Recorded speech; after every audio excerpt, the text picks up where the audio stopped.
JUI parliament में ताउन करे, मौलाना से मुलाकात में पीटीआई की दरखास्त। मीटिंग की अंदरूनी कहानी सामने आ गई। सदा के मुताबिक वफूद ने तजवीज़ दी कि हुकूमत को इन हाउस मिलकर चलने पर भी टफ टाइम दिया जा सकता है। पार्लियामेंट के अंदर मुत्तफ़िक़ा लाहे अमल के असरात नजर आएंगे।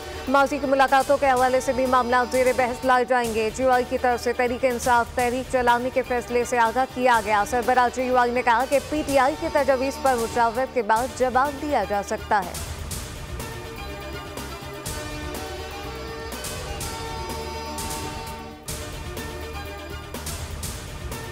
सरबराह जेयूआई से मुलाकात के बाद मीडिया से गुफ्तगू में तहरीक इंसाफ के रहनुमा रऊफ हसन ने मीडिया को बताया कि कौमी असम्बली और सेनेट में हमारी कमेटियां बाहमी मुशावरत से आगे बढ़ने का फैसला करेंगी। मुलाकात खुशगवार रही। कौमी असम्बली और सेनेट में कानून साजी से मुताल्लिक तमाम मामला कमेटियां आपस में मिल बैठ कर तय करेंगी।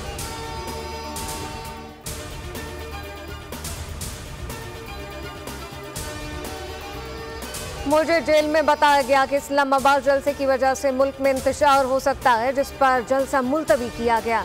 बानी पीटीआई अडयाला जेल में साफियों से गैर रस्मी गुफ्तगू कहा कि मुझे मालूमात दी गई थी कि दीनी जमातें एहतजाज पर हैं, इंतशार फैलने का खदशा है, इसलिए आजम सवाती और बैरिस्टर गौहर को बुलाकर मुलाकात की और जलसा मुलतवी किया गया।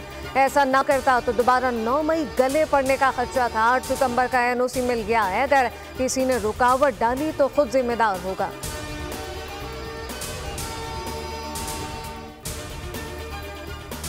रमजान में रिलीफ पैकेजेस मिलने का इम्कान खत्म। वफाकी हुकूमत का यूटिलिटी स्टोर बंद करने का फैसला। वफाकी हुकूमत ने स्टोर इंतजामिया को 2 हफ्ते का वक्त दे दिया। यूटिलिटी स्टोर पर दस्तयाब अशिया पर सब्सिडी पहले ही खत्म हो चुकी। मुलाजमीन का भरपूर एहतजाज रहा कि हमारे चूल्हे बंद हो जाएंगे, हुकूमत फैसले पर नजरसानी करे।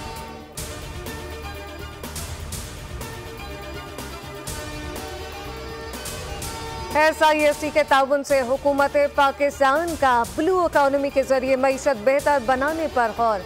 कराची में कॉन्फ्रेंस ऑन लॉजिस्टिक मुनाकिद की गई। ब्लू इकोनॉमी इक्तिसादी तरक्की, माशी बेहतरी और रोजगार के मौके पैदा करने के लिए समुद्री वसाइल का पायदार इस्तेमाल है।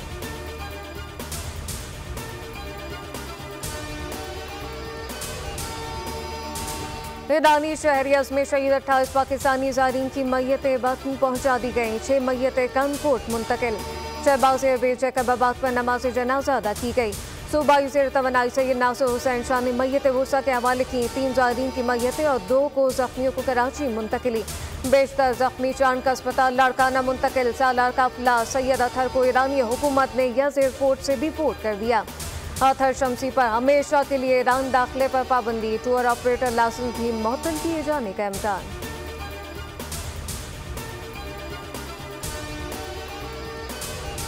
और सानिया माशका का मुकदमा दर्ज। सानिया के जख्मी पुलिस एहलकारों की बोल न्यूज से गुफ्तगू। कहा कि छुट्टी के बाद घर आ रहे थे, दहशतगर्दों ने हम पर बर्फ चला दिए, वो घात लगाए बैठे थे। हमले से पहले की वीडियो मंजर हम पर।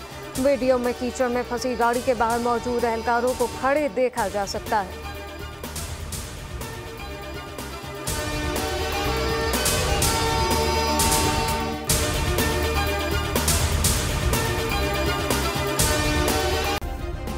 सब्सक्राइब करें और बेल दबाएं ताकि कोई खबर रह न जाए।